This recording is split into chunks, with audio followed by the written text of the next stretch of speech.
After tonight, I think I'm letting the boys back in the slightly delusional club. I had a ban on them.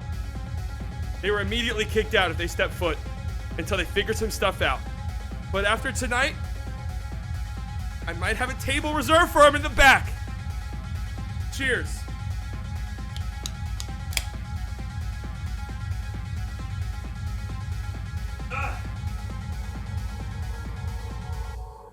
This team wants to kill me. This team wants to kill me. I'm convinced of it. There's a couple reasons why I say that. One, first and foremost, they have won every single shotgun stream I've done. I'm not on glass. I didn't want to go there. Am I taking credit for it? Who's to say, really? But every time I've done a shotgun stream, where I've shotgun and truly on stream, they have won. So, you know, they're kind of forcing me to continue to be a degenerate. That's their fault. But also, my blood pressure, my heart, I can't take these fucking games, man. I just want to see, like, them comfortably win a game. Can I get that, please? Can I? They were up 16 was the biggest lead in this game. They blew it. They blew it quickly, too. That's the thing that really annoys me about this team right now. And there's some problems. We'll talk about it. It's a good win. It feels good. Their best clutch performance of the season, bar none. Right? Like, not even remotely close. This is the best they've looked in a clutch closeout scenario. Probably the only time where I was like, yeah, they played really well in the clutch. Like, they absolutely dominated this game down the stretch. So, really good job. We'll get to the heroes here. Spencer Dinwiddie, hero. Dorian Finney-Smith, a big shot. This guy right here, the best player in the fucking world. And to me, it's not really a debate. He's the best player in the world. What I see with my own two eyes every time I watch this guy take the floor, it's unbelievable. And we'll just touch on it all here in a second. But man, there's a lot that still needs to be cleaned up. This is a very good Portland team. They've been hot lately. They've been really good on this road trip. But they are on, I think, the last game of like a 6-game road trip. No Nurkic tonight. You know, no Winslow tonight. That's their small ball 5. So, you know, it's not the prettiest of wins. It's not the best of wins, but it's a good win. It's good to get this bounce back performance against a good team after your two, you know, pants shittings in a row a couple of nights ago. And I called it on my Twitter again. I called both losses, and I also called this win. So if you guys aren't following me on Twitter, man, @BiasSlightly, you're making a huge mistake. Follow me over there. All right, but let's talk about this game. Obviously, the star of the show is Luka Doncic. 42-point triple-double. I think that's his 5th of his career. And you see 10 assists, only 2 turnovers, 13 of 22 shooting. Great shooting numbers. And 15 of 18 from the free throw line. He was aggressive. He was attacking. This is why, right? This is why I can be a little bit harsh on him from time to time. Because my standards are up to here. Because he's that good. Like, this is who I know. This is who I know this guy can be consistently. Right? So that's why I hold him to the standards that I hold him to. Even though, you know, that might not be fair. But it is what it is, right? Because I see this. I see him do stuff like this. 42-point triple-double. And one of the numbers I like the most, right here, 1 of 5, right? I don't like that shooting number. That's bad. But only 5 attempts. Like, Luka's got to get at least 5 attempts. Like, I even if he's not shooting well, I want to see at least 5 go up. You have to, right? But he wasn't making his shots, and he stopped trying.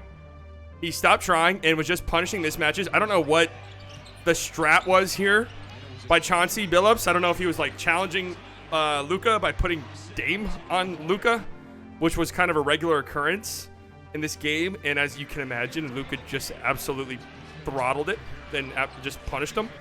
I'm trying to find these highlights. This one was an and one, a steal. Luka gets this and one. They don't call the and one, right? Luka got teed up in this game too, but it is what it is. But he gets Anthony Simon switched on. Help doesn't come soon enough. And that's just way too easy for him. He was an unstoppable force inside the three-point line again tonight, and that's really good to see. That's really good to see, man. He shows up against good teams like he just does. He shows up against them. Spencer Dinwiddie, wow. Wow, that was remarkable. Spencer Dinwiddie had a hot start to this game. I think he had 3 of his 6 threes were in the first quarter of this game. They were quick, right? He had a great start to this game. And I swear to God, he didn't shoot for like 20 minutes of game time. Like 20 minutes of his play time went by, and he didn't even attempt a shot. It was starting to get kind of ugly. I was like, what's going on with Spence? Is everything all right? And then he just decides in the last minute and a half or so of this game, I'm going to take this fucking game over.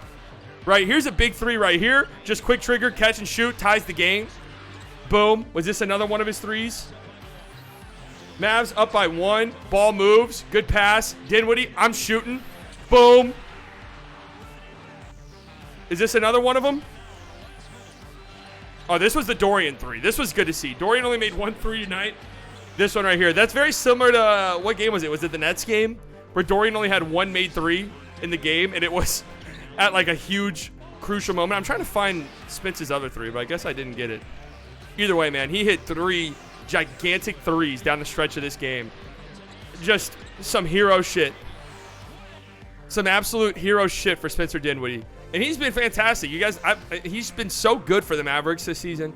20 points on 11 shots. I mean, that's fantastic. 6 of 8 from deep. That's phenomenal. Right, as a team, that number bumped up to 32% because they went 4 of 4 their last 4 3-point attempts of the game. Spence's 3 and then Dorian's 3. Before that, it was under 30%. The shooting is still so bad. Like, your wing production is non-existent, and it's something that needs to get addressed. Like, your ceiling for this season is definitely capped. I've come around to that. Like, going into the season, I thought this team had, like, a sneaky championship upside, right, if a lot of things went right. But it's pretty obvious now. Granted, you know, Reggie is... It's going to come around, right? 0-4, it's going to come around. He's going to have a hot shooting stretch. He's too good of a shooter not to. Dorian, 2 of 6. That's not a great number. He had a big 3, but I'm confident that'll go up. Maxi's back in his scared bag where he's just too terrified to shoot the basketball, right? You're just not... you're not getting enough production there, and unless you make a move on the wing, I don't know really what your ceiling is. And those concerns are all still there and obvious. Absolutely. Absolutely. Those two are, hold on a second, guys. I got to deal with something. They brought, Spencer Dinwiddie carried the Mavs, trade Luka. All right. Okay, let's just, I'm not dealing with nonsense anymore, guys. 42-point triple-double for Luka. Christian Wood was also fantastic tonight. 19 points on 7 of 11 shooting. Really aggressive, attacking the rim. Absolutely love to see it. Unfortunately, he did foul out. He did foul out, which was a big moment in the game. But I thought, you know, that's why you look at his minutes, you're like 25. I think he would have gotten close to 30. I don't know when he fouled out exactly, but I think if it weren't for the foul trouble and him fouling out, I think he actually would have hit 30. As you can see, JaVale McGee was a DNP. I don't know if he was even there. I didn't notice him on the bench. But I thought Christian Wood did a lot of good stuff. There was a lot of really juicy Luka and Christian Wood connections. A lot of really juicy Luka and Christian Wood connections. I think 6 of Christian Wood's first 10 points were on Luka, you know, either pick and rolls, lobs, or, you know, Luka finding him on the roll. It was just a really good stuff for him. I mean, if that connection gets there consistently, and then you could also have Christian Wood playing without Luka on the floor, doing his thing in isolation and stuff, that is juicy. That's a very juicy duo. So that was really good to see. And they went to it early and often, too. It seemed like a point of emphasis, which is good to see, obviously. So I like what I saw there. I also have to shout out Tim, man. He's as frustrating as they come. He really is.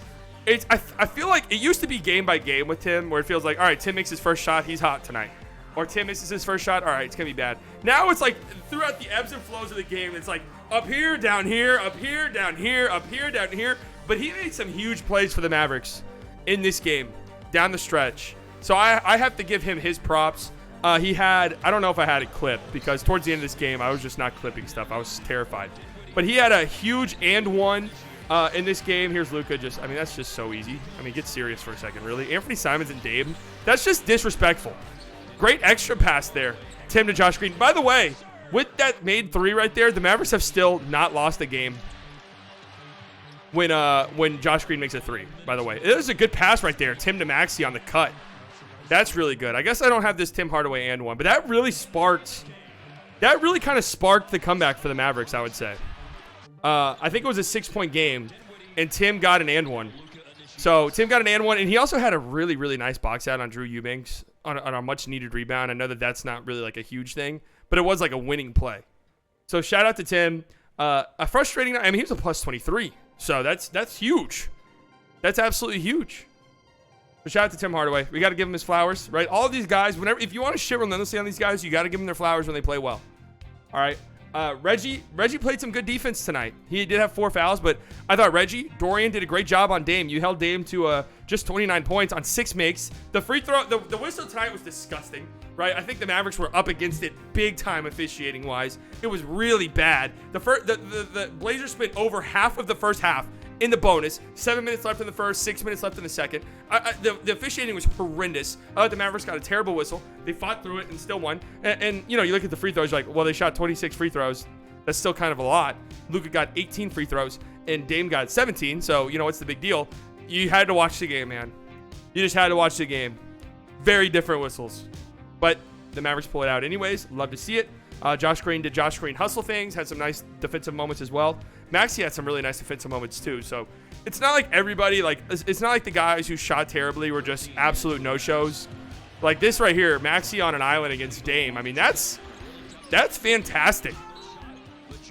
That really is great. Here's Josh Green on Anthony Simons, another tough matchup. I mean, that's really good stuff. Wait, hold on. We have to watch this defensive possession by Josh Green right here. All right, Josh Green switches on to Dame. Boom, get that. No, you're clamped. No, it's not there. All right, Dame wants it back. Fine. Go out there, Josh. Get your hands up, Josh. Josh, stay down. Stay in front. Turnover. Oh, no, this actually ended in a block. Not a turnover. But Luka had a block and 2 steals. He's top 5 in steals. Somebody in my chat said he was number 1 in the league in deflections. I haven't seen that. Don't know if that's true. Doesn't surprise me, though, if it is. To be honest with you. Doesn't surprise me at all if it is. But shout out to the, I mean, this is a good win. This is the best they've looked in a clutch performance. These wins are fun and exciting. There's no mistaking that. These wins are fun and exciting. But, man, after the way the season has started, I just want some nice, easy wins. You know, like, I would gladly take an easy win. Really. It would be really good. Mavs win by a clutch fourth quarter. Luka 42-point triple-double. Dinwiddie with 20 points. Wood and Tim Hardaway Jr. came along for the ride. Yeah, they both played pretty well. Rebounding was an issue, but we somehow only lost the rebounding battle 44-40. It was terrible. The start of this game, man, the Mavs were just getting destroyed on the glass, but they actually picked it up towards the end. And there were some moments down the stretch, too. Like a missed free throw by Josh Hart where he gets the rebound, and then Jeremy Grant gets fouled. That was a 3-point possession off of offensive rebounds and second chance opportunities. So, you know, that stuff still needs to get cleaned up. And again, that's one of those things where, along with the lack of production from your wings offensively, that's not getting fixed without a trade. That's just the reality. That's not something that's getting fixed in-house. Dinwiddie is him and showing up the last 3 games. Dinwiddie made 3 3-pointers in the first half with 9 points. Dinwiddie did not attempt any shots in the third. Makes 2-point floater, 5:57 left in the fourth. 11 points. Then this happens. Let's see. Luka Doncic makes a driving layup. That tied it. All right. Dame made a 3. This one scared me. I think that was Dame's only 3-pointer of the night. I was like, oh, shit. 2:50 left. Dame just made a 3. They're up 3. Like, I'm terrified. Boom. Spins, hits a 3. Anthony Simons turns it over. Spins, hits a 3. Dame makes a layup. Spins, hits a 3. So, in the span of a minute, Spencer Dinwiddie hitting 3 threes. Unbelievable stuff, man. And then that Dorian 3. That was super impressive. Yeah, I've made the comment, man. Tobias Harris is an interesting fit on the Mavs. He just is. He doesn't fit the Sixers at all. Like, they don't really need what he provides at all. The Mavericks do. Like, that would be an interesting fit. I know it kind of sounds disgusting because of his contract, but it would be kind of interesting. Shout out to Jeremy Grant. He was incredible tonight. 37 points, 13-22. He's been unbelievable for the Blazers this year. Anthony Simons had a pretty good game, 24 points. And again, Dame made not a good shooting night for him. 6 of 16, 2 of 7 from deep. That's really bad for Dame, but he did finish with 12 assists, and he did get 29 points regardless. So 29 points on 16 shots, you'll take that. But fortunately for the Mavericks, they come out with the win. It was a hard-fought game.